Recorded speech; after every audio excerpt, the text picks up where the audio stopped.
بسم الله الرحمن الرحيم. السلام عليكم ورحمة الله وبركاته. الحمد لله رب العالمين، صلى الله على نبينا محمد وعلى آله وأصحابه أجمعين ومن تبعهم بإحسان إلى يوم الدين وسلم تسليما كثيرا. أما بعد. Alhamdulillah, segala puji hanya milik Allah Tabaraka wa Ta'ala yang dengan segala limpahan nikmat, taufik dan hidayahnya, alhamdulillah kita telah tunaikan shiyam Ramadan pada hari ini dan kita telah menunaikan berjamaah salatul isya wa tarawih dan menutupnya dengan salat witir. Semoga Allah Subhanahu wa taala menuliskan bagi kita pahala salat malam satu malam penuh insyaallah taala. Semoga salawat dan salam selalu tercurahkan untuk baginda Nabi Muhammad sallallahu alaihi wasallam, kepada seluruh keluarganya dan kepada seluruh sahabatnya dan yang mengikuti mereka di atas sunnah hingga hari akhir nanti. Masih kita berada di tafsir surat-surat pendek di juz yang terakhir dari Al-Qur'anil Karim dan kita masuk pada surat Al-Ma'un. Surat Al-Ma'un. Langsung pada ayat yang pertama antum akan menemukan firman Allah Subhanahu wa taala, ara'aital ladzi yukadzibu biddin. Dalam ilmu balaghah, ya, sastra Arab, kalau antum mendengar kalimat ara'aita itu pertanyaan, ya, itu namanya sighah istifham. Ya, ara'aita itu sighah istifham litta'ajjub. Dan perkara yang ditanyakan adalah sesuatu yang aneh, sesuatu yang aneh. Di ayat yang lain Allah Subhanahu wa taala juga berfirman, afara'aita man ittakhadha ilahahu hawahu. Apakah kalian tidak merasa aneh, ya, terhadap orang yang ateis, mengaku tidak tunduk kepada Tuhan manapun, ya, tidak tunduk dan tidak percaya kepada Tuhan manapun. Allah Subhanahu wa taala mengkritik, tidak, dia itu Tuhan hawa nafsunya. Tidak mungkin tidak. Manusia itu secara tabiat abad, secara tabiat akan tunduk pada sebuah nilai. Ya. Jadi kalau ada orang mengaku tidak mengakui Tuhan manapun, dia sedang menuhankan hawa nafsunya sendiri. Dia akan hidup tanpa nilai, dia akan hidup tanpa norma, tanpa etika. Dan dia akan mengatakan yang halal menurut hawa nafsu, yang haram menurut hawa nafsunya. Jadi mereka tidak mempercayai sebuah syariat, tapi membuat syariat sendiri. Nah, itulah kalimat ara'aita. Ara'aita itu pertanyaan yang mana perkara yang akan disebutkan ini perkara yang aneh. Ara'aita alladzi, nah ini dia perkaranya, alladzi yukadzibu biddin. Antum sudah ketemu kalimat din kemarin di surat An-Nasr, ya, lakum dinukum waliyadin, al-kafirun. Ini ketemu lagi, ya. Ara'aita alladzi yukadzibu biddin. Tidakkah kalian melihat sesuatu yang aneh? Wahai ara'aita, ini mengajak bicara Nabi Muhammad sallallahu alaihi wasallam. Ya Muhammad, tidakkah kamu melihat hal yang aneh? Orang-orang yang mendustakan agama yang mereka akui sendiri. Ya. Jadi mereka mengaku memeluk sebuah agama, tapi prakteknya mengingkari. Inilah yang disebut dengan munafik. Ya. Orang-orang ayat ini ceritanya tentang munafik. Surat Al-Ma'un itu cerita tentang orang-orang munafikin. Maka pertanyaan surat ini Makkiyah atau Madaniyah? Makkiyah ala khilaf. Ya.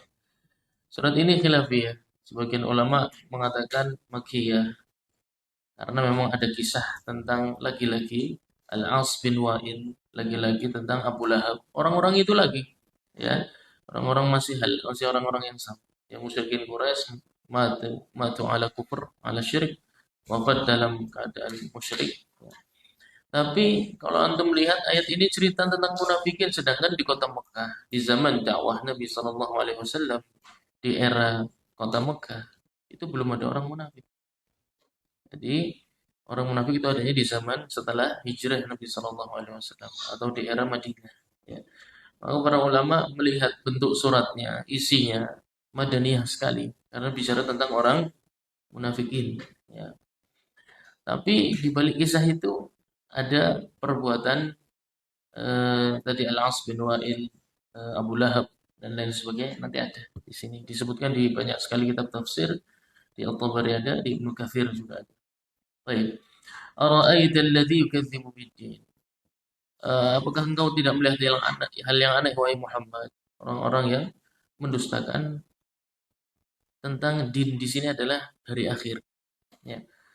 Mereka mengaku beriman kepada hari akhir, tapi perbuatannya menafikan itu semua. Ini kritik buat siapapun, ya, buat siapapun. Baik, ini kejadian memang betul terjadi di zaman lampau, di zaman Nabi Shallallahu Alaihi Wasallam. Tapi kenapa ditulis dalam Al-Quran dikisahkan dan kita baca?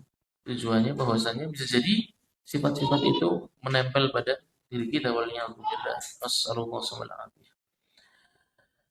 Ra'aital ladzi yukadzibu biddin. Jadi di antara orang-orang yang mengaku beriman kepada hari akhir, hari kebangkitan, kehidupan setelah kematian, itu ada yang omongannya dusta. Ya, ada yang klaimnya dusta. Meskipun tampilannya seperti orang yang beragama. Lihat saja, lihat tanda-tandanya. Ya. Ra'aital ladzi yukadzibu biddin, fadzalika alladzi yad'ul yatim. Yad'u da'a yad'u yawma yud'una ila an-nari jahannama da'a di surat At-Tur. Ya. Jadi kalimat da'a yad'u ini di Al-Qur'an berulang kali, diulang-ulang. Ya. Apa maknanya? Da'a yad'u itu mendorong dengan kuat. Ya, mendorong dengan kuat. Nah, itulah kisah. Nah, kisahnya kalau tidak salah Al-As bin Wa'il atau Abu Lahab. Itu dulu mereka ini kebiasaan di zaman jahiliyah, di zaman jahiliyah. Anak-anak yatim. Anak-anak yatim itu tetap terkadang memiliki harta. Harta warisan banyak kadang ya. Juga ada saudara-saudara yang perhatian. Dan ini merupakan syariat yang sejak lama. Bahwasanya harta anak yatim itu tidak boleh dikelola anak tersebut. Ya, tapi dikelola oleh walinya, dikelola oleh walinya atau keluarga kerabat yang dititipi. Karena anak-anak kalau dikasih harta habis, ya, buat beli cilok sehari bisa 100.000, karena nggak tahu apa-apa dia. Ya, buat beli permen bisa setruk dibeli semua, karena nggak tahu nilai sebuah harta. Jadi nggak boleh anak-anak begitu. Itu salah satu nilai yang baik di zaman dahulu dan kemudian diakui oleh Islam. Misalnya anak-anak yang belum tampak kedewasaannya pun kalau dewasa belum boleh, ya, sampai nampak rusyd. Rusyd itu kebijakan. Anaknya bijak dalam menghabiskan uang. Ya, dia tahu uang harus ditabung, harus dipilah-pilih, ini buat nanti saja. Berarti ini anak sudah bisa dipegangin uang. Kadang sudah dewasa tetap nggak bisa dipegangin uang. Ada, ya. Anak-anak yang tidak pandai menghabiskan uang atau menggunakan uangnya gunakan untuk membeli hal-hal yang tidak bermanfaat. Tapi kembali lagi mundur, akhlak itu sudah ada sejak zaman Nabi Shallallahu Alaihi Wasallam. Tapi ada yang jelek. Ya, salah satu dari mereka yang kita sebutkan tadi dititipi harta anak yatim. Ya, suatu hari anak yatim titipannya ini datang bahkan tidak pakai baju, saking miskinnya. Padahal hartanya ada. Anak ini punya rezeki dititipin di pamannya. Ya, kalau nggak salah yang kita sebutkan tadi. Ya. Tapi pamannya itu suatu hari nyembelih, ya, satu pekan sekali itu nyembelih hewan untuk dimakan pesta pora di tengah kota Mekah. Tapi anak yang hartanya dititip ke mereka itu datang meminta makan aja didorong sama dia. Ya, ya du'ul yatim. Nah, itu tadi kisahnya seperti itu. Jadi anak yatim yang hartanya dia pegang, mau ikut makan aja didorong, tidak boleh. Ya, itu kisahnya. Fadzalikal ladzi yad'ul yatim. Ini alasan mengapa dikatakan Makki ya, karena kisah ini. Kisah ini terjadi di kota Mekah. Ya. Berarti sebelum hijrah Nabi Sallallahu Alaihi Wasallam. Fadzalikal ladzi yad'ul yatim. Kemudian ayatnya lanjutannya apa? Wala yahuddu ala ta'amil miskin. Ya. Dan pelit. Ya, ciri orang yang tidak percaya dengan hari akhir itu pelit. Ya, mereka tidak suka dengan orang miskin, benci dengan orang miskin, tidak mau berbagi dengan orang miskin. Kalau tentang untuk berbagi makan dengan orang itu nggak mau. Nah ini meskipun libasnya libas takwa, pakaiannya pakaian orang bertakwa, tapi kalau dalam hati kita ada kebencian kepada orang-orang miskin, dalam hati ada perasaan enggan untuk berbagi dengan mereka. Inilah ciri-ciri orang yang dusta agamanya. Ya. Bisa jadi itu banyak sekali. Kasus seperti itu sangat banyak. Ya. Mereka berbagi kalau ditonton orang, tapi kalau sendirian nggak mau berbagi. Ya, tidak mau peduli dengan hajatnya orang miskin. Apalagi di bulan Ramadan. Bulan Ramadan ini bulan yang untuk beberapa profesi itu berhenti. Ya, pekerjaannya banyak berhenti. Sehingga banyak bergantung kepada buka bersama yang dilaksanakan di beberapa tempat. Ya. Dan itu merupakan momen yang baik bagi kita untuk berpartisipasi kepedulian terhadap orang-orang yang miskin. Orang miskin itu orang yang di bawah fakir. Ya, jadi sudah fakir miskin. Ya. Fakir itu yang hanya memenuhi setengah dari hajat hidup normal orang. Ya. Biasanya antum sebulan kebutuhannya berapa? Per kepala kira-kira untuk makan dan lain sebagainya. 500 cukup per kepala ya. Ya, per kepala. Ya, orang fakir itu 250.000 dia punya. Ya. Di bawah itu sebulan cuma megang buat dirinya sendiri di bawah 250.000 itu orang-orang miskin. Ya.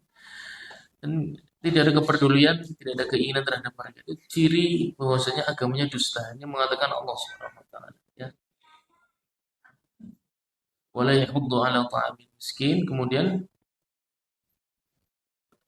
wailul lil ini dia ayat madaniyahnya di sini. Ya. Wailul lil musallin. Jadi di awal sebagian makiyah kisahnya, sebagian madaniyah. Tapi intinya sama, ceritanya orang munafik semua. Seakan-akan Allah Subhanahu wa taala menceritakan sebagian kemunafikan di kota Mekah itu cirinya begitu. Ya, tidak peduli dengan anak-anak yatim dan terlebih lagi menyia-nyiakan amanah. Berarti kan paman yang dititipi harta anak yatim ini kan diberikan amanah. Ya. Maka ciri kemunafikan adalah orang ketika menyia-nyiakan sebuah amanah. Itu ciri bahwasannya orang tersebut munafik. Dan Nabi Shallallahu Alaihi Wasallam, "Man la amanata lahu, la dina lahu." Barang siapa yang tidak punya amanah, agamanya sia-sia semuanya. Ya. Maka jamaah sekalian rahmati Allah Subhanahu wa taala, amanah itu pesan yang besar dalam Al-Qur'an. Di surat ini di kota Mekah ya, di sebagian munafikin di kota Mekah itu sudah ada, tapi dalam bentuk orang-orang Quraisy, ya, orang-orang Quraisy kan tetap mengaku beriman kepada hari akhir mereka. Ya, orang Quraisy itu mengaku beriman kepada hari akhir, tapi didustakan oleh Allah Subhanahu wa taala. Cirinya apa tadi? Ya, diberi amanah, tapi yang punya amanah minta makan sedikit saja justru didorong. Ya, du'ul yatim wala yahuddu ala ta'amil miskin. Jadi juga cirinya adalah mereka pelit berbagi kepada orang-orang miskin. Berbaginya kalau sesama. Yang satu level mereka senang berbagi. Ya. Yang satu kufu berbagi. Tapi kalau sama lebih rendah mereka tidak mau. Waliyadzubillah. Nah, sekarang akan bicara tentang kemunafikan di kota Madinah. Ya. Kemunafikan di kota Madinah itu fawailul lil musallin. Wail itu sebuah lembah neraka, lembah di neraka jahanam yang jahanam sendiri berlindung kepada Allah Subhanahu wa taala dari yang namanya wail. Ya. Saking panasnya, saking tidak enaknya melihat panasnya dan bagaimana orang-orang melepuh dan hancur di wail itu, jahanam sendiri beristiazah kepada Allah Subhanahu wa taala terhadap neraka yang namanya wail. Ya, lembah di bawah neraka jahanam ini. Wailul lil musallin. Orang salat tapi kok masuknya ke lembah di dasar neraka yang neraka jahanam saja tidak betah ada lembah itu. Sangat mengerikan dan azabnya betul-betul menyiksa. Wailul musallin alladzina hum an salatihim sahun. Nah, Al-Imam Ibnu Katsir menjelaskan sahun itu dari kata sahi, ya. Saha yashu, isim fa'ilnya sahi, masdarnya sahun, ya. Masdarnya adalah sahun. Sahu itu artinya apa?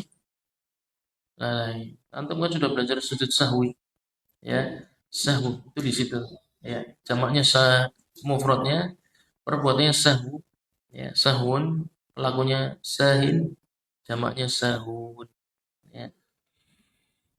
Lalai dari sholat itu apa? Yang pertama kata Imam Ibnu Katsir, adalah mengakhirkan waktunya. Baik masuk sampai sholat berikutnya, baik sengaja mengakhirkan sampai mepet. Karena itu terjadi. Ya, terjadi orang-orang munafikin di kota Madinah. Itu sholatnya sengaja dipepet-pepetkan. Supaya apa? Supaya cepat setelah sholat masuk ke waktu sholat berikutnya. Jadi efektif, efisien. Ya, efektif dan efisien. Selesai sholat duhur, rampung, salam, sudah azan asar, sholat lagi langsung. Ya. Mereka tidak mau kelamaan menggunakan waktu untuk Allah Subhanahu wa taala. Oleh karena itu, wala yatuna salata illa wa hum kusala, tidaklah mereka itu mendatangi salat kecuali dalam kondisi malas. Ya, malas itu apa? Tadi sukanya diakhirkan sampai mepet, kalau bisa sampai mau masuk waktu berikutnya atau masuk ke waktu berikutnya. Wala yadhkurunallaha illa qalila, dan mereka dengan cara begitu jadinya salatnya bisa cepat. Ya, karena terpaksa waktunya mepet, salatnya cepat. Kalau salatnya cepat, terlalu cepat, maka efeknya apa? Tidak paham apa yang dia ucapkan dan tidak memaknai apa yang dia lakukan. Maka kata Imam Ibnu Katsir, termasuk orang yang sahu di dalam salat, sahun itu yang tidak memahami gerakan dan bacaan salat yang dia baca dan dia lakukan. Ya, waliyadzubillah. Juga kata beliau rahimahullah taala, termasuk juga orang yang tidak mendapatkan khusyuk di dalam salatnya. Ya, itu semua masuk dalam kategori sahun di ayat ini. Ya. Jadi kita tuh sering, ayat ini kan paling sering dibaca oleh imam-imam kita. Ya enggak? Apalagi sholat maghrib. Ya kan? Mereka memilih surat yang pendek, padahal ini surat yang paling menyeramkan. Karena menyinggung orang Islam. Ya, sholat kan orang Islam. Ya. Tapi banyak dari kita yang suratnya gue bawa. Ya sing gampang. Aro aita baik macamnya. Ya sing cepat. Sing cepat payment, gue surat yang paling dari kemarin tafsiran yang paling berat tafsirin. Ya, disebutkan itu jahanam itu sehari beristiadah kepada Allah Subhanahu wa taala 400 kali dari yang namanya wail ini. Sehari 400 kali minta perlindungan kepada Allah dari panasnya lembah di dasar yang namanya wail. Dan lafadznya ada di musallin, ada di orang-orang yang salat. Ya. Jadi tidak sederhana ketika kita salat seenaknya, kemudian tidak belajar makna gerakan dan makna bacaan itu bukan perkara kecil di hadapan Allah Subhanahu wa taala. Kalau sengaja berarti memang meremehkan dalam hati, memang bagi dia salat itu perkara yang ringan, tidak ada tujuan, Pak. Disebutkan juga di beberapa kitab tafsir, orang yang lalai itu orang yang nggak punya tujuan ketika salat. La yarju syai'an. Dia dalam salat tidak punya harapan apapun. Itu contoh orang yang sahun tadi. Fawailul lil musallin. Jadi nggak boleh kita sholat tidak punya harapan apapun, itu tidak boleh. Itu namanya meremehkan, merendahkan. Ya. Padahal itu makam kita yang paling dekat dengan Allah Azza wa Jalla ketika sholat. Itu pun diremehkan, apalagi yang lain, amanah dan lain sebagainya sudah bablas sekalian. Ya. Karena ini yang paling penting, sholat. Ya. Alladzina hum an salatihim sahun, alladzina hum apa? Yura'un. Ibadahnya itu kalau ditonton orang banyak. Kalau tidak ada yang lihat, ya malas. Sendiri di kamar baca Quran, tapi kalau pas ramai itikaf baru mau. Ya, atau pas banyak orang lah baru baca. Kalau sendirian musibah. Jadi kita kalau di rumah sendiri jarang beribadah. Seperti kalau dilihat orang banyak, ya hati-hati. Musibah. Ya, waliyadzubillah. Alladzina hum an salatihim alladzina hum yura'un wa yamna'un al-ma'un. Al-ma'un, ma makna al-ma'un? Hah? Ma'un, ma'un maknanya sangat banyak. Maknanya sangat banyak. Di tafsirnya banyak banget. Ya, ada yang maknanya zakat, ya. Dan berarti termasuk orang munafik adalah meremehkan perkara zakat. Oleh karena itu diperangi oleh Khalifah Abu Bakar As-Siddiq radhiyallahu anhu kaum muslimin yang tidak membayar zakat. Dikiranya zakat itu haknya Nabi Muhammad. Tidak, zakat itu haknya Allah Subhanahu wa taala. Tu'khadhu min aghniyaihim wa turaddu ila fuqaraihim. Diambil dari yang kaya diserahkan kepada yang miskin. Ya. Jadi kalau menolak itu tandanya memang ada kemunafikan. Makanya diperangi di zaman Khalifah Abu Bakar As-Siddiq radhiyallahu anhu. Kemudian maknanya juga ada selain zakat, eh, benda-benda rumah tangga. Itu tafsir Ibnu Mas'ud, ya, yaitu kider. Mahun itu kider, kemudian faas, kemudian dal. Ya, kider ini alat-alat masak. Ya, faas itu alat-alat kerja. Dalwu itu cidung, alat-alat mandi. Ya, bantuan-bantuan rumah tangga. Ya, alat peralatan rumah tangga yang eh, sepele. Ya, tapi kadang orang pelit juga. Ya, berbagai hal seperti itu. Kemudian tafsir Abdullah bin Umar radhiyallahu anhu bahwasanya yang dimaksud maun adalah hak, seluruh jenis hak. Ya. Yamnaun al-maun adalah menolak menyerahkan hak orang. Ya, sukanya menahan hak milik orang orang lain. Ya, pinjam waya dibalakna orang dibalak-balakna. Ya, pinjam waktu dikembalikan tidak dia segera kembalikan. Sudah ditagih tetap tidak dikembalikan padahal punya. Ya, atau hal yang selain apapun itu yamnaun al-haq, kata sahabat Abdullah bin Umar radhiyallahu anhu. Maka pemegang-pemegang amanah ini surat Al-Maun ini adalah surat bagi para pemegang amanah. Hati-hati ya, karena di sana ada lembah yang sangat panas, yang neraka jahanam sendiri nggak betah ada lembah itu di dalamnya. Waliyadzubillah wassalam. Maka kata Imam Ibnu Jarir At-Tabari, dari sekian banyak akwal yang dikuatkan adalah fatwa sahabat Abdullah bin Umar radhiyallahu anhu bahwasanya yang diancam dengan lembah di dasar neraka adalah mereka yang menahan hak milik orang orang lain, ya, yang tidak menyerahkan amanah. Baik, maka ketika mendengar surat ini kaum muslimin hendaknya lebih perhatian kepada amanah-amanah yang dia pegang dan hendaknya mengerti bahwasanya Allah Subhanahu wa taala mengukur agama seseorang itu dari amanah yang dia miliki. Dan amanah yang pertama yang diemban seorang muslim adalah sholatnya sendiri. Ya, sholatnya sendiri adalah amanah pertama yang diemban setiap muslim. Itu tanggung jawab pribadi, harus ditunaikan dengan sebaik-baiknya. Bisa bacaannya, bisa gerakannya, dan paham bacaannya dan paham gerakan. Ya, itu diperintahkan Allah Subhanahu. Nah, baik, semoga sedikit ini bermanfaat untuk kita semua. Tutup majelis kita. Subhanakallahumma wa bihamdika asyhadu an la ilaha illa anta astaghfiruka wa atubu ilaik. Wassalamualaikum warahmatullahi wabarakatuh.